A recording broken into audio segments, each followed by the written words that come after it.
ಇದು ಏನು ಸೂಚಿಸ್ತದೆ ಅಂತಂದ್ರೆ ಶಿವಲಿಂಗೇಗೌಡರ ಜನಪ್ರಿಯತೆಯನ್ನು ಸೂಚಿಸ್ತದೆ. ಅವರು ಬಡವರ ಪರವಾಗಿ, ಕ್ಷೇತ್ರದ ಪರವಾಗಿ, ಜನಪರವಾಗಿ ಈ ಕ್ಷೇತ್ರವನ್ನು ಅಭಿವೃದ್ಧಿ ಮಾಡಬೇಕು ಅಂತಕ್ಕಂಥ ಕಾಳಜಿ ಇದ್ದದ್ರಿಂದ ಇಷ್ಟೊಂದು ಜನ ಬರಲಿಕ್ಕೆ ಸಾಧ್ಯ ಆಗ್ತದೆ ಅಂತಕ್ಕಂಥ ಮಾತುಗಳನ್ನು ಹೇಳಲಿಕ್ಕೆ ಬಯಸ್ತಾ ಇದ್ದೇನೆ. ಶಿವಲಿಂಗೇಗೌಡರು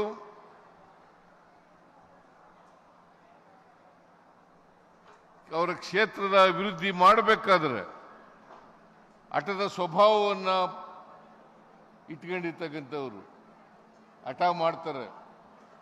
ನನ್ನ ಬಳಿಗೆ ಬಂದು, ಡಿ ಕೆ ಶಿವಕುಮಾರ್ ಬಳಿಗೆ ಬಂದು ಇದು ಆಗಲೇಬೇಕು, ಇಡೀ ರಾಜ್ಯದಲ್ಲಿ ಆಗದೇ ಇರತಕ್ಕಂಥ ಕೆಲಸವನ್ನ ಇಲ್ಲಿ ಅರಸೀಕೆರೆಯಲ್ಲಿ ಮಾಡಲೇಬೇಕು ಅಂತೇಳಿ ಹಠ ಹಿಡಿತಾರೆ. ಅಷ್ಟೇ ಅಲ್ಲ, ವಿಧಾನಸಭೆಯಲ್ಲಿ ಯಾವುದೇ ವಿಷಯಗಳು ಚರ್ಚೆಗೆ ಬಂದಾಗ ಅದರಲ್ಲಿ ಭಾಗವಹಿಸ್ತಕ್ಕಂಥ ಪ್ರವೃತ್ತಿಯನ್ನು ಬೆಳೆಸ್ಕೊಂಡಿದ್ದಾರೆ. ಜೊತೆಗೆ ಇಲ್ಲಿಯ ಸಮಸ್ಯೆಗಳನ್ನು ಸರ್ಕಾರದ ಗಮನಕ್ಕೆ ತರ್ತಕ್ಕಂಥ ಪ್ರಯತ್ನವನ್ನು ಪ್ರಾಮಾಣಿಕವಾಗಿ ಮಾಡ್ತಾರೆ ಅಂತಕ್ಕಂಥ ಮಾತುಗಳನ್ನು ಈ ಸಂದರ್ಭದಲ್ಲಿ ಹೇಳಲಿಕ್ಕೆ ಬಯಸ್ತಾ ಇದ್ದೇನೆ. ಅದರಿಂದ ನೀವೆಲ್ಲರೂ ಕೂಡ ಶಿವಲಿಂಗೇಗೌಡರನ್ನ ಶಾಸಕರಾಗಿ ಪಡ್ಕೊಂಡಿರ್ತಕ್ಕಂಥದ್ದು ನೀವೆಲ್ಲ ಕೂಡ ಧನ್ಯರು ಅಂತಕ್ಕಂಥ ಮಾತುಗಳನ್ನು ಹೇಳಲಿಕ್ಕೆ ಬಯಸ್ತಾ ಇದ್ದೇನೆ. ನಾನು ಅನೇಕ ಶಾಸಕರುಗಳನ್ನು ನೋಡಿದ್ದೇನೆ, ಮುಖ್ಯಮಂತ್ರಿಯಾಗಿ, ಮಂತ್ರಿಯಾಗಿ ಅನೇಕ ಶಾಸಕರುಗಳನ್ನು ನೋಡಿದ್ದೇನೆ. ಆದರೆ ಶಿವಲಿಂಗೇಗೌಡರು ಕಚೇರಿಗಳಿಗೆ ಹೋಗಿ ಅಲ್ಲಿ ಕೂತ್ಕೊಂಡು ಅವರ ಕ್ಷೇತ್ರದ ಕೆಲಸವನ್ನ ಮಂಜೂರು ಮಾಡಿಸ್ತಕ್ಕಂಥ, ಅದನ್ನು ಕಾರ್ಯಗತಗೊಳಿಸ್ತಕ್ಕಂಥ ಪ್ರಯತ್ನವನ್ನು ಮಾಡ್ತಾ ಇರ್ತಕ್ಕಂಥವರು ಯಾರಾದರೂ ಇದ್ರೆ ಅದು ನಿಮ್ಮ ಶಾಸಕರು ಶಿವಲಿಂಗೇಗೌಡರು ಅಂತಕ್ಕಂಥ ಮಾತುಗಳನ್ನು ಹೇಳಲಿಕ್ಕೆ ಬಯಸ್ತಾ ಇದ್ದೇನೆ. ಅದರಿಂದ ಇವತ್ತು ನೀವೆಲ್ಲರೂ ಕೂಡ ಅತ್ಯಂತ ಸಂತೋಷದಿಂದ ಇಷ್ಟೊಂದು ಜನ ಬಂದಿದ್ದೀರಿ. ಅದಕ್ಕಾಗಿ ನಿಮ್ಮೆಲ್ಲರಿಗೂ ಕೂಡ ನಾನು ನಮಸ್ಕಾರಗಳನ್ನು ಹೇಳಲಿಕ್ಕೆ ಬಯಸ್ತಾ ಇದ್ದೇನೆ. ಶಿವಲಿಂಗೇಗೌಡರು 4 ಬಾರಿ ಶಾಸಕರಾಗಿದ್ದಾರೆ. ಈ ಕ್ಷೇತ್ರದಿಂದ 4 ಬಾರಿ ಶಾಸಕರಾಗಿದ್ದಾರೆ. ಬಹುಶಃ ಮುಂದಿನ ಚುನಾವಣೆಯಲ್ಲೂ ಕೂಡ ಇವರೇ ಗೆದ್ದು ಬರ್ತಾರೆ ಅಂತಕ್ಕಂಥ ವಿಶ್ವಾಸ ಸಂಪೂರ್ಣವಾಗಿ ನನಗಿದೆ ಅಂತಕ್ಕಂಥದ್ದು. ಬಹುಶಃ ಅರಸೀಕೆರೆ ಕ್ಷೇತ್ರದಲ್ಲಿ ಬೇರೆ ಯಾರು ಕೂಡ ಮಾಡದಷ್ಟು ಕೆಲಸವನ್ನ ಇವತ್ತು ಮಾಡಿಸಿದ್ದಾರೆ ಅಂತಕ್ಕಂಥ ಮಾತುಗಳನ್ನು ಹೇಳಲಿಕ್ಕೆ ಬಯಸ್ತಾ ಇದ್ದೇನೆ. ಎತ್ತಿನಹೊಳೆ ಪ್ರಾಜೆಕ್ಟ್ ಅದರಲ್ಲಿ ನಾನು ಹೇಳಿದ ಶಿವಲಿಂಗೇಗೌಡರಿಗೆ ಮೊದಲು ಕುಡಿಯ ನೀರು ಕೊಡೋಣ, ಯಾಕಂದ್ರೆ ಇದು ಮುಖ್ಯವಾಗಿ ಕುಡಿಯ ನೀರಿನ ಯೋಜನೆ. ಕುಡಿಯ ನೀರು ಕೊಡೋಣ ಅಂತ ಹೇಳಿದೆ, ಕೆರೆಗಳು ತುಂಬಿಸೋದು ಆಮೇಲೆ ನಂತರ ಅಂತ ಹೇಳಿದೆ. ಆದರೂ ಬಿಡದೇನೆ ಅವರು 148 ಕೋಟಿ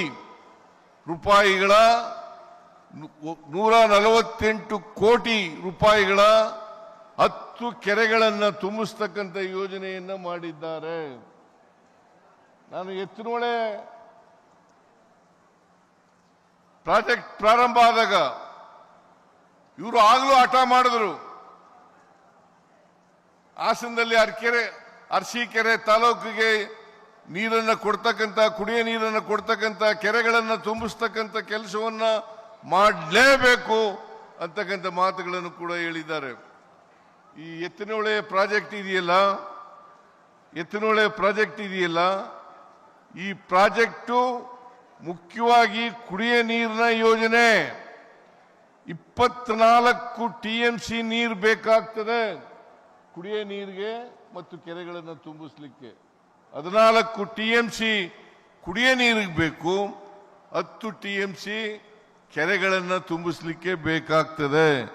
ಮೊದಲು ಕುಡಿಯ ನೀರನ್ನು ಕೊಡೋಣ, ಆಮೇಲೆ ಕೆರೆಗಳನ್ನು ತುಂಬಿಸ್ತಕ್ಕಂಥ ಕೆಲಸವನ್ನು ಮಾಡಲಿಕ್ಕೆ ಪ್ರಯತ್ನವನ್ನು ಮಾಡ್ತೀವಿ. ಆದರೆ ಇಷ್ಟು ಮಾತ್ರ ಹೇಳಲಿಕ್ಕೆ ಬಯಸ್ತಾ ಇದ್ದೇನೆ, ಈ ಯೋಜನೆಯನ್ನ ಪೂರ್ಣಗೊಳಿಸಿ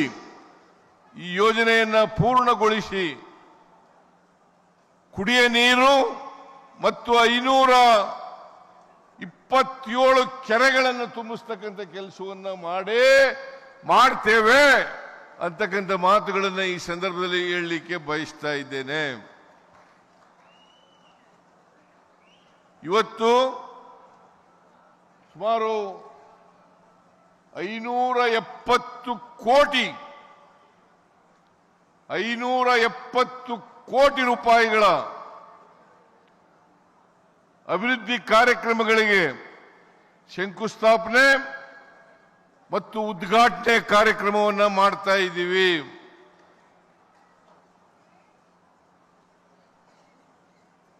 ಈ 570 ಕೋಟಿ ರೂಪಾಯಿಗಳು ಈ ಸಾರಿ ನಮ್ಮ ಸರ್ಕಾರ ಬಂದ ಮೇಲೆ ಮಾಡಿರ್ತಕ್ಕಂಥದ್ದು ಅಂತಕ್ಕಂಥ ಮಾತುಗಳನ್ನು ಹೇಳಲಿಕ್ಕೆ ಬಯಸ್ತಾ ಇದ್ದೇನೆ. ವಿರೋಧ ಪಕ್ಷದವರು ಟೀಕೆ ಮಾಡ್ತಾರೆ. ಪಂಚ ಗ್ಯಾರಂಟಿ ಯೋಜನೆಗಳನ್ನ ಜಾರಿ ಮಾಡೋದ್ರಿಂದ ಈ ಸರ್ಕಾರದಲ್ಲಿ ಹಣ ಇಲ್ಲ, ಅಭಿವೃದ್ಧಿ ಕೆಲಸಗಳು ಆಗ್ತಾ ಇಲ್ಲ ಅಂತಕ್ಕಂಥ ಮಾತುಗಳನ್ನ ಹೇಳ್ತಾರೆ. ನಾನು ಹೇಳ್ತೀನಿ, ವಿರೋಧ ಪಕ್ಷದವರಿಗೆ ಅನೇಕ ತಾಲೂಕುಗಳಲ್ಲಿ ಕೂಡ ಹೇಳಿದ್ದೀನಿ. ಮೊನ್ನೆ ಪಾವಗಡದಲ್ಲೂ ಕೂಡ ಹೇಳಿದ್ದೆ, ಇವತ್ತು ಕೂಡ ಹೇಳ್ತಾ ಇದ್ದೀನಿ. ನೀವು ಇಲ್ಲಿ ಬಂದು ಕಣ್ಣಾರೆ ನೋಡ್ಬೇಕು ಅರಸೀಕೆರೆ ತಾಲೂಕು ಎಷ್ಟು ಮಟ್ಟಿಗೆ ಅಭಿವೃದ್ಧಿ ಆಗಿದೆ. ಶಿವಲಿಂಗೇಗೌಡರ ನೇತೃತ್ವದಲ್ಲಿ ಅಭಿವೃದ್ಧಿ ಎಷ್ಟು ಮಟ್ಟಿಗೆ ನಡೆದಿದೆ ಅಂತಕ್ಕಂಥದ್ದನ್ನು ನೋಡಬೇಕಾಗ್ತದೆ. ನಾನು ಕೇಳ್ತೇನೆ, ಗ್ಯಾರಂಟಿ ಯೋಜನೆಗಳಿಂದ ಅಭಿವೃದ್ಧಿ ಕುಂಠಿತ ಆಗಿಲ್ಲ, ಕುಂಠಿತ ಆಗದೂ ಇಲ್ಲ. ಯಾಕೆ ಈ ಮಾತುಗಳನ್ನು ಹೇಳ್ತಾ ಇದ್ದೀನಿ ಅಂದ್ರೆ, ನೀವೆಲ್ಲ ಪತ್ರಿಕೆಯಲ್ಲಿ ಗಮನಿಸಿರಬಹುದು, ನೋಡಿರಬಹುದು. ಇಡೀ ದೇಶದಲ್ಲಿಯೇ ಕರ್ನಾಟಕದಲ್ಲಿ ತಲಾ ಆದಾಯ ಹೆಚ್ಚಾಗಿದ್ರೆ ಅದು ಕರ್ನಾಟಕದಲ್ಲಿ ಮಾತ್ರ. ಕರ್ನಾಟಕ ಇಡೀ ದೇಶದಲ್ಲಿ ನಂಬರ್ ಒನ್ ರಾಜ್ಯ ತಲಾ ಆದಾಯದಲ್ಲಿ. ಸುಮಾರು 2,04,000 ಕೋಟಿ ರೂಪಾಯಿಗಳು ತಲಾ ಆದಾಯ ಆಗಿದೆ, ಸರಾಸರಿ ತಲಾ ಆದಾಯ ಆಗಿದೆ. ಇವೆಲ್ಲ ಆಗ್ಬೇಕಾದ್ರೆ, ನಂಬರ್ 1 ಆಗ್ಬೇಕಾದ್ರೆ ಸುಮ್ಮನೆ ಆಗ್ತದ? ನಾನು ಹೇಳ್ತೇನೆ, ಇವತ್ತು ಬಹಳ ಸ್ಪಷ್ಟವಾಗಿ ತಿಳ್ಕೋಬೇಕಾಗ್ತದೆ. ಅವ್ರಿಗೆ ಎಕನಾಮಿಕ್ಸ್ ಗೊತ್ತಿಲ್ಲ ಪಾಪ, ಬಿಜೆಪಿ ಅವರಿಗೆ ಎಕನಾಮಿಕ್ಸ್ ಗೊತ್ತಿದ್ರೆ ಈ ಮಾತುಗಳನ್ನು ಆಡಲಿಕ್ಕೆ ಸಾಧ್ಯ ಆಗ್ತಾ ಇರಲಿಲ್ಲ. ಕರ್ನಾಟಕ ತಲಾ ಆದಾಯದಲ್ಲಿ ಇಡೀ ದೇಶದಲ್ಲಿ ನಂಬರ್ 1 ರಾಜ್ಯ ಆಗಿರ್ಬೇಕಾದ್ರೆ ಅದಕ್ಕೆ ಕಾರಣ ಗ್ಯಾರಂಟಿ ಯೋಜನೆಗಳು ಅಂತಕ್ಕಂಥದ್ದನ್ನು ಕೂಡ ಮರೀಲಿಕ್ಕೆ ಸಾಧ್ಯ ಇಲ್ಲ. ಗ್ಯಾರಂಟಿ ಯೋಜನೆಗಳು ಕೂಡ ಕಾರಣ ಅಂತಕ್ಕಂಥದ್ದನ್ನು ಮರೀಲಿಕ್ಕೆ ಸಾಧ್ಯ ಇಲ್ಲ. ಈ ಗ್ಯಾರಂಟಿ ಯೋಜನೆಗಳು ನಾವು ಜಾರಿ ಕೊಟ್ಟ ಮೇಲೆ ಜನರಿಗೆ ಕೊಂಡ್ಕೊಳ್ತಕ್ಕಂಥ ಶಕ್ತಿ ಜಾಸ್ತಿ ಆಯಿತು. ಸರ್ಕಾರಕ್ಕೆ ಆದಾಯನೂ ಕೂಡ ಬರಲಿಕ್ಕೆ ಜಾಸ್ತಿ ಆಯಿತು. ಹಾಗಾಗಿ ಸರ್ಕಾರದ ಅಭಿವೃದ್ಧಿ ಹೆಚ್ಚಾಗಿ ಇವತ್ತು ತಲಾ ಆದಾಯ ಜಾಸ್ತಿ ಆಗಲಿಕ್ಕೆ ಸಾಧ್ಯ ಆಯಿತು. ನಂಬರ್ 1 ರಾಜ್ಯ ಆಗಲಿಕ್ಕೆ ಇಡೀ ದೇಶದಲ್ಲಿ ವಿ ಆರ್ ನಂಬರ್ 1.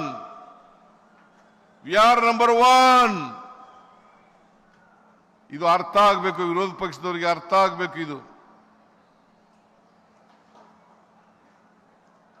ಅಭಿವೃದ್ಧಿಗೆ ಹಣ ಇಲ್ಲದೆ ಹೋಗಿದ್ರೆ ಕರ್ನಾಟಕ ರಾಜ್ಯ ದಿವಾಳಿ ಆಗಿದ್ರೆ ಆರ್ಥಿಕವಾಗಿ ಇವತ್ತು ತಲಾ ಆದಾಯದಲ್ಲಿ ನಂಬರ್ 1 ಆಗಲಿಕ್ಕೆ ಸಾಧ್ಯ ಆಗ್ತಾ ಇರಲಿಲ್ಲ. ಶಕ್ತಿ ಯೋಜನೆ, ಗೃಹಲಕ್ಷ್ಮಿ ಯೋಜನೆ, ಗೃಹ ಜ್ಯೋತಿ ಯೋಜನೆ, ಅನ್ನಭಾಗ್ಯ ಯೋಜನೆ, ಯುವ ನಿಧಿ ಯೋಜನೆ, ಈ ಜಾರಿಗಳು, ಈ ಕಾರ್ಯಕ್ರಮಗಳು ಯಶಸ್ವಿಯಾಗಿ ಜಾರಿಯಾದದರಿಂದ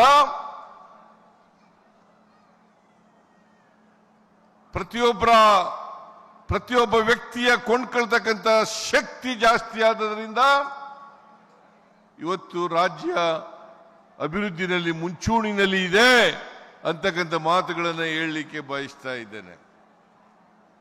ಅದರಿಂದ ಇವತ್ತು ಬಿಜೆಪಿಯವರು ಹೇಳ್ತಕ್ಕಂಥ ಮಾತುಗಳಿದ್ದಾವಲ್ಲ, ಬರೀ ಸುಳ್ಳುಗಳು, ಯಾವುದೇ ಆಧಾರ ರಹಿತವಾಗಿ ರಾಜಕೀಯ ಪ್ರೇರಿತವಾದಂಥ ಆರೋಪಗಳನ್ನು ನಮ್ಮ ಸರ್ಕಾರದ ಮೇಲೆ ಮಾಡಲಿಕ್ಕೆ ಪ್ರಾರಂಭ ಮಾಡಿದ್ದಾರೆ. ಇವತ್ತು ಇಷ್ಟೊಂದು ಜನ ಸೇರಿರ್ತಕ್ಕಂಥದ್ದೇ ಸಾಕ್ಷಿ, ಇಷ್ಟೊಂದು ಜನ ಸೇರಿರ್ತಕ್ಕಂಥದ್ದೇ ಸಾಕ್ಷಿ. ಈ ಸಾಕ್ಷಿಗಿಂತ ಬೇರೆ ಉದಾಹರಣೆ ಬೇಕಾಗಿಲ್ಲ ಅಂತಕ್ಕಂಥ ಮಾತುಗಳನ್ನು ಈ ಸಂದರ್ಭದಲ್ಲಿ ಹೇಳಲಿಕ್ಕೆ ಬಯಸ್ತಾ ಇದ್ದೇನೆ. ಆದ್ರಿಂದ ಬಿಜೆಪಿಯವರು ಜನರನ್ನ ದಾರಿ ತಪ್ಪಿಸ್ತಕ್ಕಂಥ ಕೆಲಸವನ್ನ ಮಾಡ್ತಾ ಇದ್ದಾರೆ, ಸುಳ್ಳು ಆರೋಪಗಳನ್ನು ಮಾಡ್ತಾ ಇದ್ದಾರೆ, ಸುಳ್ಳು ಅಪವಾದಗಳನ್ನು ಮಾಡ್ತಾ ಇದ್ದಾರೆ ಅಂತಕ್ಕಂಥ ಮಾತುಗಳನ್ನ ಈ ಸಂದರ್ಭದಲ್ಲಿ ಹೇಳಲಿಕ್ಕೆ ಬಯಸ್ತಾ ಇದ್ದೇನೆ. ನಾವು ಮೊನ್ನೆ ಮೈಸೂರಿನಲ್ಲಿ ಕಾರ್ಯಕ್ರಮ ಮಾಡೋದು, ಪಾವಗಡದಲ್ಲಿ ಕಾರ್ಯಕ್ರಮ ಮಾಡೋದು, ಸಾಧನಾ ಸಮಾವೇಶವನ್ನ ವಿಜಯನಗರ ಹೊಸಪೇಟೆಯಲ್ಲಿ ಮಾಡೋದು, ಇವೆಲ್ಲ ಮಾಡಲಿಕ್ಕೆ ಸಾಧ್ಯ ಆಗಬೇಕಾದ್ರೆ ನಾವು ಎಲ್ಲ ಕಾರ್ಯಕ್ರಮಗಳನ್ನು ಕೂಡ ಮಾಡಿದ್ದೇವೆ. ಯಾವುದಾದ್ರೂ ಸರ್ಕಾರ ಇದ್ರೆ, ಕೊಟ್ಟ ಮಾತಿನಂತೆ ನಡ್ಕೊಳ್ತಕ್ಕಂಥ ಸರ್ಕಾರ ಇದ್ರೆ ಅದು ನಮ್ಮ ಸರ್ಕಾರ, ಕಾಂಗ್ರೆಸ್ ಸರ್ಕಾರ ಅಂತಕ್ಕಂಥ ಮಾತುಗಳನ್ನು ಹೇಳಲಿಕ್ಕೆ ಬಯಸ್ತಾ ಇದ್ದೇನೆ. ನಾವು ನುಡಿದಂತೆ ನಡೆದಿದ್ದೇವೆ. ಇವತ್ತು ಗ್ಯಾರಂಟಿ ಯೋಜನೆಗಳಿಗೆ ಸುಮಾರು 52,000 ಕೋಟಿ ರೂಪಾಯಿಗಳನ್ನು ಖರ್ಚು ಮಾಡ್ತಾ ಇದ್ದೀವಿ. 52,000 ಕೋಟಿ. ಈ 52,000 ಕೋಟಿಗಳಲ್ಲಿ 1,20,000 ಕೋಟಿ 1,20,000 ಕೋಟಿ ಅಭಿವೃದ್ಧಿ ಕೆಲಸಗಳಿಗೆ ಇವತ್ತು ಖರ್ಚು ಮಾಡ್ತಾ ಇದ್ದೀವಿ. 52,000 ಕೋಟಿಗಳ ಜೊತೆಗೆ 1,20,000 ಕೋಟಿ ರೂಪಾಯಿಗಳನ್ನು ಅಭಿವೃದ್ಧಿಗೆ ಖರ್ಚು ಮಾಡ್ತಾ ಇದ್ದೀವಿ.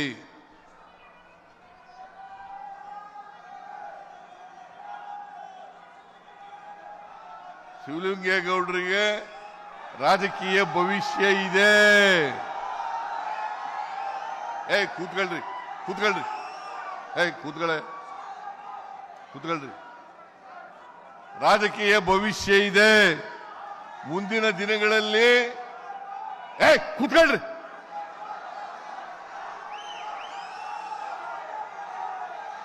ನಾನು ಹೇಳಲ್ಲ, ಹೋಗಿ ಕೂತ್ಕೊಳ್ತೀನಿ.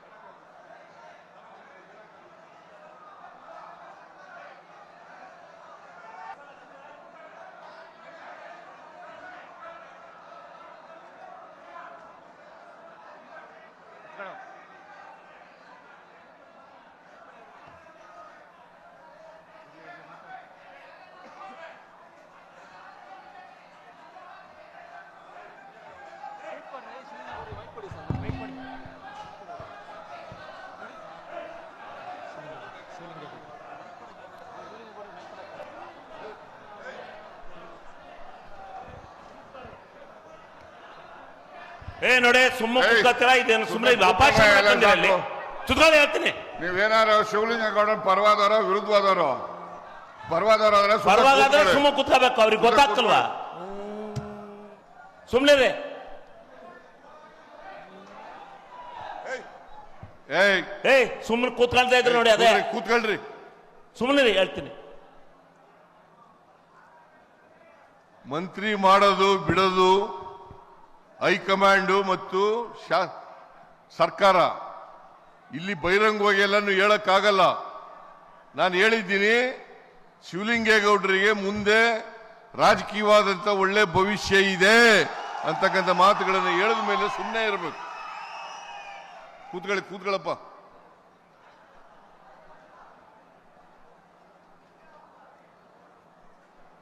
ಶಿವಲಿಂಗೇಗೌಡರು ಮಂತ್ರಿ ಆಗಲಿಕ್ಕೆ ಎಲ್ಲ ಅರ್ಹತೆಯನ್ನು ಹೊಂದಿದ್ದಾರೆ.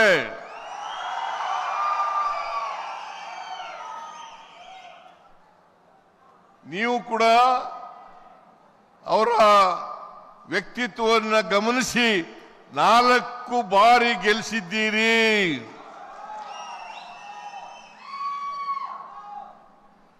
ಆದರೆ ಇವೆಲ್ಲನೂ ಕೂಡ ಬಹಿರಂಗವಾಗಿ ಚರ್ಚೆ ಮಾಡಲಿಕ್ಕೆ ಸಾಧ್ಯ ಇಲ್ಲ. ದಯಮಾಡಿ ತಾವೆಲ್ಲರೂ ಕೂಡ ನಿಮ್ಮ ಅಭಿಮಾನ, ನಿಮ್ಮ ಪ್ರೀತಿ ಶಿವಲಿಂಗೇಗೌಡರ ಮೇಲೆ ಇದೇ ರೀತಿ ಇರಲಿ ಅಂತಕ್ಕಂಥ ಮಾತುಗಳನ್ನು ಹೇಳಿ, ಮುಂದಿನ ಚುನಾವಣೆಯಲ್ಲೂ ಕೂಡ ನಿಮ್ಮ ಅಭಿಮಾನ, ಪ್ರೀತಿ, ಆಶೀರ್ವಾದ ಇದ್ದು ಅವರು ಮತ್ತೆ ಶಾಸಕರಾಗಿ ಬರಲಿ ಅಂತಕ್ಕಂಥ ಮಾತುಗಳನ್ನು ಹೇಳಲಿಕ್ಕೆ ಬಯಸ್ತೇನೆ.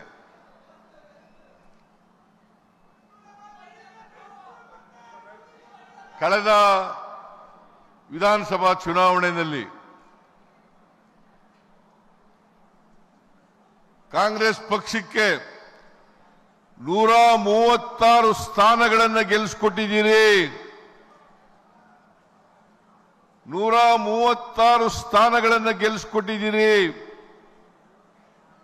ನೀವು ಆಶೀರ್ವಾದ ಮಾಡದಿಂದಲೇ ಕಾಂಗ್ರೆಸ್ ಪಕ್ಷ ಅಧಿಕಾರಕ್ಕೆ ಬರಲಿಕ್ಕೆ ಸಾಧ್ಯ ಆಯಿತು. 2028ರಲ್ಲೂ ಕೂಡ ಅದೇ ರೀತಿ ಹೇಗೆ 2023ರಲ್ಲಿ ಆಶೀರ್ವಾದವನ್ನ ಮಾಡಿದ್ರೆ ಅದೇ ರೀತಿಯಲ್ಲಿ ಆಶೀರ್ವಾದವನ್ನ 28ರಲ್ಲೂ ಕೂಡ ನೀವು ಮಾಡಬೇಕು. ಕಾಂಗ್ರೆಸ್ ಸರ್ಕಾರ ಮಾತ್ರ ಜನರ ಕಷ್ಟ ಸುಖಗಳಿಗೆ ಸ್ಪಂದಿಸ್ತಕ್ಕಂಥ ಸರ್ಕಾರ ಅಂತಕ್ಕಂಥ ಮಾತುಗಳನ್ನು ಹೇಳಲಿಕ್ಕೆ ಬಯಸ್ತಾ ಇದ್ದೇನೆ. ನಿನ್ನೆ ನಾನು ಡೆಲ್ಲಿನಲ್ಲಿದ್ದೆ. ಡೆಲ್ಲಿನಲ್ಲಿ ಒಂದು ಹಿಂದುಳಿದವರ ಸಮ್ಮೇಳನ ನಡೆಯಿತು. ಆ ಸಮ್ಮೇಳನದಲ್ಲಿ ರಾಜೀವ್ ಗಾಂಧಿ ಅವರು ತೀರ್ಮಾನ ಮಾಡಿದ್ದಾರೆ, ನಾನು ಇಲ್ಲಿಯವರೆಗೆ ಹಿಂದುಳಿದವರ ಬಗ್ಗೆ ಅರ್ಥ ಮಾಡ್ಕೊಳ್ಳದೆ ಇರತಕ್ಕಂಥದ್ದು ತಪ್ಪು ಅಂತಕ್ಕಂಥ ಮಾತುಗಳನ್ನು ಹೇಳಿದ್ದಾರೆ. ಆದ್ರಿಂದ ಈಗ ರಾಹುಲ್ ಗಾಂಧಿ ಅವರಿಗೆ ಸಾಮಾಜಿಕ ವ್ಯವಸ್ಥೆಯ ಸಂಪೂರ್ಣ ಮಾಹಿತಿ ಸಿಕ್ಕಿದೆ. ಈ ಮಾಹಿತಿ ಸಿಕ್ಕಿದ ಮೇಲೆ ಅವರು ಸಾಮಾಜಿಕ ನ್ಯಾಯದ ಪರವಾಗಿ ಬದ್ಧತೆಯಿಂದ ಮಾತಾಡಲಿಕ್ಕೆ ಪ್ರಾರಂಭ ಮಾಡಿದ್ದಾರೆ. ಎಲ್ಲ ರಾಜ್ಯಗಳಲ್ಲೂ ಕೂಡ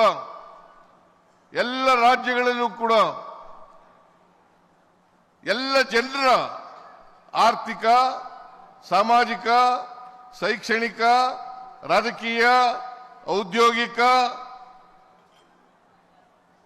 ಸರ್ವೆಯನ್ನ ಮಾಡ್ತೇವೆ. ಕಾರಣ ಯಾಕಪ್ಪ ಅಂತಂದ್ರೆ ನೀವೆಲ್ಲರೂ ಕೂಡ ಮುಖ್ಯವಾಹಿನಿ ಬರಬೇಕು. ಈ ಸಮಾಜದಲ್ಲಿರ್ತಕ್ಕಂಥ ಎಲ್ಲ ಬಡವರು, ಹಿಂದುಳಿದವರು, ಅಲ್ಪಸಂಖ್ಯಾತರು, ದಲಿತರು, ಮಹಿಳೆಯರು, ರೈತರು ಅವರೆಲ್ಲರೂ ಕೂಡ ಮುಖ್ಯವಾಹಿನಿಗೆ ಬಂದಾಗ ಮಾತ್ರ ಸಮಾಜದಲ್ಲಿ ಪರಿವರ್ತನೆ ಆಗಲಿಕ್ಕೆ ಸಾಧ್ಯ ಆಗ್ತದೆ. ನಾವು ಅದಕ್ಕೆ ಬಾಬಾ ಸಾಹೇಬ್ ಅಂಬೇಡ್ಕರ್ ಅವರು ಹೇಳಿದ್ರು, ಈ ದೇಶಕ್ಕೆ ಸ್ವಾತಂತ್ರ್ಯ ಬಂದದ್ದು ಸಾರ್ಥಕ ಆಗ್ಬೇಕಾದ್ರೆ ನಾವು ಅಸಮಾನತೆಯನ್ನು ತೊಡೆದಾಕಲೇಬೇಕು. ಎಲ್ಲಿವರೆಗೆ ಬಡವ ಶ್ರೀಮಂತ ಅಂತಕ್ಕಂಥ ಅಸಮಾನತೆ ಇರ್ತದೆ, ಎಲ್ಲಿವರೆಗೆ ಜಾತಿ ವ್ಯವಸ್ಥೆ ಇರ್ತದೆ, ಅಲ್ಲಿವರೆಗೆ ಸಮಾಜದಲ್ಲಿ ಸಮಾನತೆಯನ್ನು ತರಲಿಕ್ಕೆ ಕಷ್ಟ ಆಗ್ತದೆ. ನಾವು ಸಮಾನತೆಯನ್ನು ತರಬೇಕಾದ್ರೆ ಸಮಾಜದಲ್ಲಿ ಪರಿವರ್ತನೆ ಆಗಬೇಕು, ಜಾತಿ ವ್ಯವಸ್ಥೆ ಹೋಗ್ಬೇಕು, ಅಸಮಾನತೆ ಹೋಗ್ಬೇಕು. ಅದು ಹೋದಾಗ ಮಾತ್ರ ಸಮ ಸಮಾಜವನ್ನು ನಿರ್ಮಾಣ ಮಾಡಲಿಕ್ಕೆ ಸಾಧ್ಯ ಆಗ್ತದೆ. ಅದಕ್ಕೋಸ್ಕರ ನಾನು ಹಿಂದೆ ಮುಖ್ಯಮಂತ್ರಿ ಆಗಿರುವಾಗ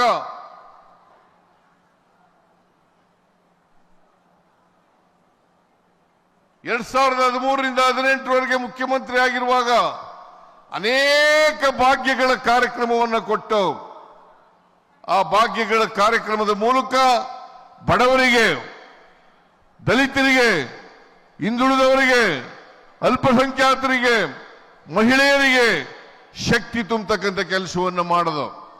ನಾನು 165 ಭರವಸೆಗಳಲ್ಲಿ 158 ಭರವಸೆಗಳನ್ನು ಈಡೇರಿಸಿತು. ಬಿಜೆಪಿಯವರು 2018ರಲ್ಲಿ 600 ಭರವಸೆಗಳನ್ನು ಕೊಟ್ಟಿದ್ರು. 600 ಭರವಸೆಗಳಲ್ಲಿ 10% ಭರವಸೆಗಳನ್ನು ಕೂಡ ಈಡೇರಿಸಲಿಕ್ಕೆ ಸಾಧ್ಯ ಆಗಲಿಲ್ಲ. 10% ಭರವಸೆಗಳನ್ನು ಕೂಡ ಈಡೇರಿಸಲಿಕ್ಕೆ ಸಾಧ್ಯ ಆಗಲಿಲ್ಲ. ಅವರು ನಮ್ಮ ಮೇಲೆ ಆರೋಪ ಮಾಡ್ತಾರೆ. ಇವತ್ತು ಬಿಜೆಪಿಯವರು ಯಾವತ್ತೂ ಕೂಡ ಜನರ ಆಶೀರ್ವಾದವನ್ನು ಪಡೆದು ಅಧಿಕಾರಕ್ಕೆ ಬಂದಿಲ್ಲ. ಅದು 2008ರಲ್ಲಿ ಯಡಿಯೂರಪ್ಪನವರು ಮುಖ್ಯಮಂತ್ರಿ ಆದರು. ಆವಾಗಲೂ ಕೂಡ 2008ರಲ್ಲೂ ಕೂಡ ಅವರು 113 ಸ್ಥಾನಗಳನ್ನು ಗೆಲ್ಲಿಲ್ಲ. 2023ರಲ್ಲಿ ಆಪರೇಷನ್ ಕಮಲ ಮಾಡಿ ಅಧಿಕಾರಕ್ಕೆ ಬಂದದ್ದು. 4 ವರ್ಷಗಳ ಕಾಲ ಅಧಿಕಾರದಲ್ಲಿದ್ದರು. ಈ 4 ವರ್ಷಗಳ ಕಾಲ ಈ ರಾಜ್ಯವನ್ನ ಲೂಟಿ ಮಾಡಿದ್ರೆ ಹೊರತು ಜನರ ಸಮಸ್ಯೆಗಳನ್ನು ಬಗೆಹರಿಸತಕ್ಕಂಥ ಪ್ರಾಮಾಣಿಕ ಪ್ರಯತ್ನವನ್ನು ಮಾಡಲೇ ಇಲ್ಲ. ಅದಕ್ಕಾಗಿ ಬಿಜೆಪಿಯವರು 2023ರಲ್ಲಿ ಸೋಲ್ಬೇಕಾದಂತ ಪರಿಸ್ಥಿತಿ ನಿರ್ಮಾಣ ಆಯಿತು. ಇವತ್ತೇನಾದರೂ ಜನರ ಪರವಾಗಿ ಕೆಲಸ ಮಾಡ್ತಾ ಇದ್ರೆ, ಸಾಮಾಜಿಕ ನ್ಯಾಯವನ್ನು ಕೊಡ್ತಕ್ಕಂಥ ಪ್ರಾಮಾಣಿಕ ಪ್ರಯತ್ನವನ್ನು ಮಾಡ್ತಾ ಇದ್ರೆ, ಬಡವರಿಗೆ ಶಕ್ತಿ ತುಂಬತಕ್ಕಂಥ ಕೆಲಸವನ್ನು ಮಾಡ್ತಾ ಇದ್ರೆ ಅದು ಕಾಂಗ್ರೆಸ್ ಪಕ್ಷ ಮಾತ್ರ. ಕಾಂಗ್ರೆಸ್ ಪಕ್ಷ ಯಾವಾಗಲೂ ಕೂಡ ನುಡಿದಂತೆ ನಡೀತಕ್ಕಂಥ ಪಕ್ಷ, ಕೊಟ್ಟ ಮಾತನ್ನ ಈಡೇರಿಸ್ತಕ್ಕಂಥ ಪಕ್ಷ. ಇವತ್ತು ನಾವು 5 ಗ್ಯಾರಂಟಿಗಳನ್ನು ಕೊಟ್ಟಿದ್ದು, ಅನೇಕ ಭರವಸೆಗಳನ್ನು ಕೊಟ್ಟಿದ್ದು. 592 ಭರವಸೆಗಳನ್ನು 2023ರಲ್ಲಿ ನಾವು ಕೊಟ್ಟಿದ್ದು. 592 ಭರವಸೆಗಳನ್ನು ಕೊಟ್ಟಿದ್ದು. 592 ಭರವಸೆಗಳಲ್ಲಿ ಈಗಾಗಲೇ 242 ಭರವಸೆಗಳನ್ನು ಈಡೇರಿಸಿದ್ದೇವೆ. ಬರೀ ಗ್ಯಾರಂಟಿ ಯೋಜನೆಗಳಲ್ಲ, ಬೇರೆ ಭರವಸೆಗಳನ್ನು ಕೂಡ ಈಡೇರಿಸಿದ್ದೇವೆ. ಇವತ್ತು ಎತ್ತಿನಹೊಳೆ ಪ್ರಾಜೆಕ್ಟ್, ಆ ಎತ್ತಿನಹೊಳೆ ಪ್ರಾಜೆಕ್ಟು ಜಾರಿ ಆಗದೇ ಇಲ್ಲ, ಅದು ಇಂಪ್ಲಿಮೆಂಟ್ ಮಾಡಕ್ಕೆ ಆಗಲ್ಲ ಅಂತೇಳಿ ಹೇಳ್ತಿದ್ದವ್ರು ಯಾರು? ಬಿಜೆಪಿಯವರಲ್ಲ, ಕುಮಾರಸ್ವಾಮಿ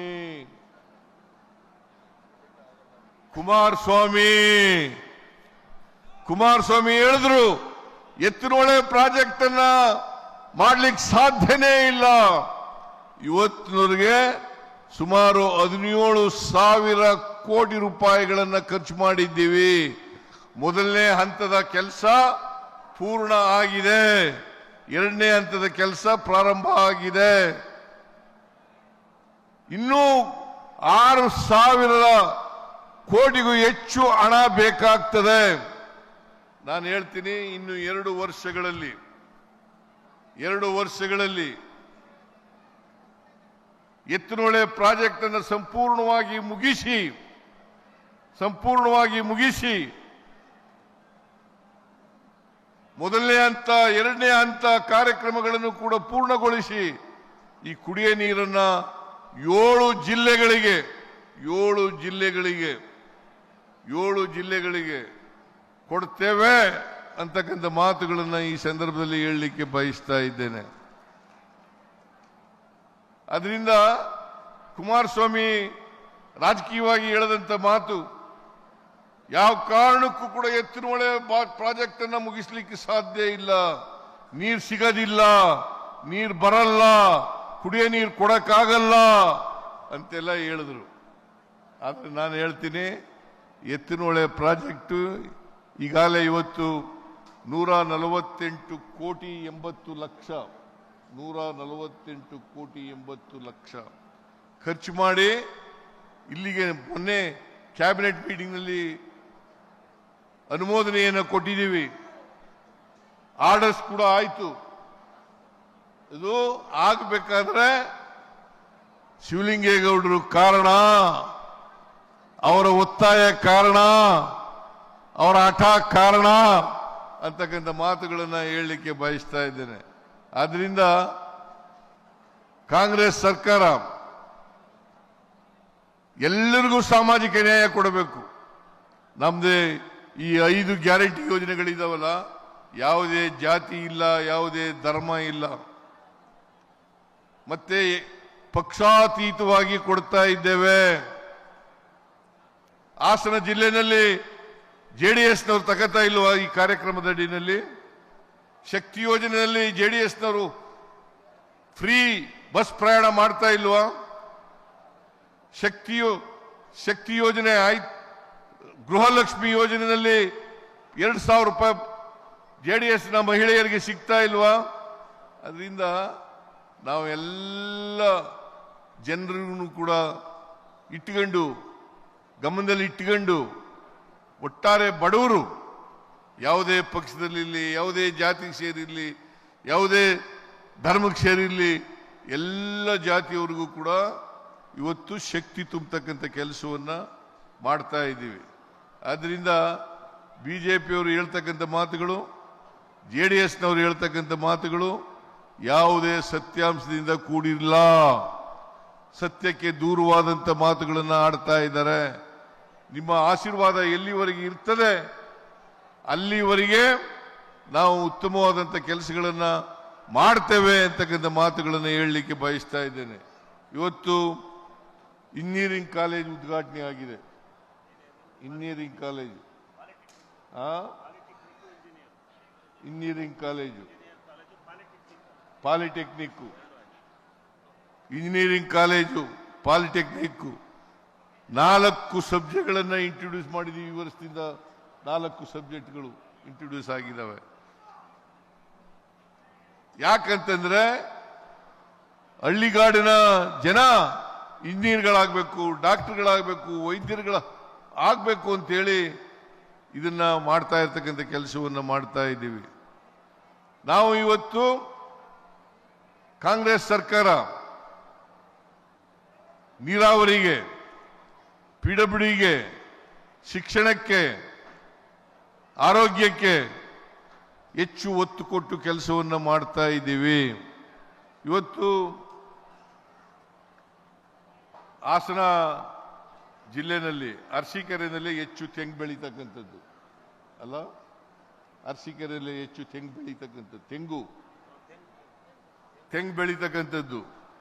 ಶಿವಲಿಂಗೇಗೌಡರು ಈಗ ತಾನೇ ನನಗೆ ಮನವಿಯನ್ನು ಕೊಟ್ಟರು. ಏನಪ್ಪಾ ಅಂತಂದ್ರೆ, ನಾವು ಅರಸೀಕೆರೆಯಲ್ಲಿ ಹೆಚ್ಚು ತೆಂಗಿನ ಗಿಡಗಳಿದ್ದಾವೆ, ತೆಂಗಿನ ಗಿಡಗಳಿಗೆ ಕಪ್ಪು ತಲೆ ಹುಳ ರೋಗ ಬಂದು ಗಿಡಗಳೆಲ್ಲ ನಾಶ ಆಗ್ತಾ ಇದ್ದಾವೆ ಅಂತಕ್ಕಂಥ ಮಾತುಗಳನ್ನು ಹೇಳಿದ್ರು. ನಾನು ಈ ತೆಂಗಿನ ಮರಗಳನ್ನ ಉಳಿಸಲಿಕ್ಕೆ ಪ್ರಯತ್ನ ಮಾಡ್ತೇನೆ ಅಂತಕ್ಕಂಥ ಮಾತುಗಳನ್ನು ಹೇಳಲಿಕ್ಕೆ ಬಯಸ್ತೇನೆ. ಇದಕ್ಕೆ ಎಷ್ಟು ಹಣ ಖರ್ಚಾದರೂ ಕೂಡ ಈ ರೋಗವನ್ನು ತಡೆಗಟ್ಟತಕ್ಕಂಥ ಕೆಲಸವನ್ನು ಮಾಡ್ತೇವೆ ಅಂತಕ್ಕಂಥ ಮಾತುಗಳನ್ನು ಈ ಸಂದರ್ಭದಲ್ಲಿ ಹೇಳಲಿಕ್ಕೆ ಬಯಸ್ತೇನೆ. ಜೊತೆಗೆ ಅರಸೀಕೆರೆ ರಾಗಿ ಹೆಚ್ಚು ಬೆಳೀತಕ್ಕಂಥ ಪ್ರಾಂತ್ಯ, ರಾಗಿ ಹೆಚ್ಚು ಬೆಳೀತಕ್ಕಂಥ ಪ್ರಾಂತ್ಯ, ರಾಗಿ ಬೆಳೀತಾ ಇದ್ದೀರಿ.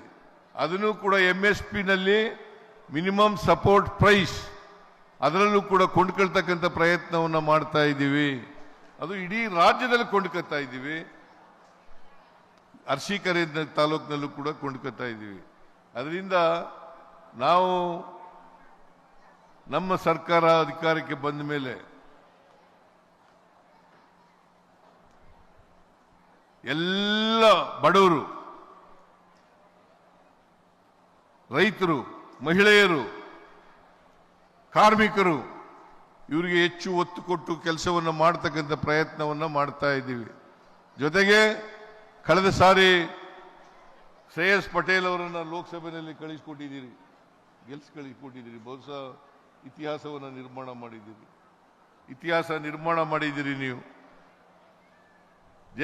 ಶ್ರೇಯಸ್ ಪಟೇಲ್ ಪಾಪ ಒಬ್ಬ ಪ್ರಾಮಾಣಿಕ ಯುವಕ, ಅವನನ್ನ ಲೋಕಸಭೆಗೆ ಕಳಿಸಿಕೊಟ್ಟಿರ್ತಕ್ಕಂಥದ್ದು ನಿಜಕ್ಕೂ ಕೂಡ ನೀವು ಬಹಳ ಒಳ್ಳೆ ತೀರ್ಮಾನವನ್ನು ಮಾಡಿದ್ದೀರಿ, ಯೋಗ್ಯ ತೀರ್ಮಾನವನ್ನು ಮಾಡಿದ್ದೀರಿ ಅಂತಕ್ಕಂಥ ಮಾತುಗಳನ್ನು ಹೇಳಲಿಕ್ಕೆ ಬಯಸ್ತಾ ಇದ್ದೇನೆ. ಅದರಿಂದ ನೀವು ಹಾಸನ ಜಿಲ್ಲೆಯಲ್ಲಿ 7 ಸ್ಥಾನಗಳಿದ್ದಾವೆ, 7 ಅಸೆಂಬ್ಲಿ ಸ್ಥಾನಗಳಿದ್ದಾವೆ. ಮುಂದಿನ ಚುನಾವಣೆಯಲ್ಲಿ ಕನಿಷ್ಠ 7ಕ್ಕೆ 7 ಕೂಡ ಗೆಲ್ಲಿಸ್ಕೊಡ್ತಕ್ಕಂಥ ಕೆಲಸವನ್ನು ಮಾಡಬೇಕು. ಶಿವಲಿಂಗೇಗೌಡರ ನೇತೃತ್ವದಲ್ಲಿ ಮತ್ತೆ ಶ್ರೇಯಸ್ ಪಟೇಲ್ ಅವರ ನೇತೃತ್ವದಲ್ಲಿ ಚುನಾವಣೆ ನಡೆದರೆ ನೀವು ಅವರಿಗೆ ಆಶೀರ್ವಾದವನ್ನು ಮಾಡಬೇಕು ಅಂತಕ್ಕಂಥ ಮಾತುಗಳನ್ನು ಹೇಳ್ತಾ ನನ್ನ ಮಾತುಗಳನ್ನು ಮುಗಿಸ್ತೇನೆ. ಜೈ ಹಿಂದ್, ಜೈ ಕರ್ನಾಟಕ, ಜೈ ಕಾಂಗ್ರೆಸ್. ಇದುವರೆಗೆ ತಮ್ಮನ್ನೆಲ್ಲ ಉದ್ದೇಶಿಸಿ ಮಾತನಾಡಿದಂತಹ ನಮ್ಮ ನಾಡದೊರೆ ಸನ್ಮಾನ್ಯ ಮುಖ್ಯಮಂತ್ರಿಗಳಾದ ಸನ್ಮಾನ್ಯ ಶ್ರೀಯುತ ಸಿದ್ದರಾಮಯ್ಯ ಸಾಹೇಬರಿಗೆ ಧನ್ಯವಾದಗಳು. ಇದೀಗ ವಿವಿಧ ಸವಲತ್ತುಗಳನ್ನು ಪಡೆಯುವಂತಹ ಅರ್ಹ ಫಲಾನುಭವಿಗಳಿಗೆ ಸವಲತ್ತುಗಳನ್ನು ಮಾನ್ಯ ಮುಖ್ಯಮಂತ್ರಿಯವರು ವಿತರಿಸಬೇಕು ಅಂತೇಳಿ ಅವರಲ್ಲಿ ಅತ್ಯಂತ ಗೌರವಯುತವಾಗಿ ಮನವಿಯನ್ನು ಮಾಡ್ತಾ ಇದ್ದೇವೆ.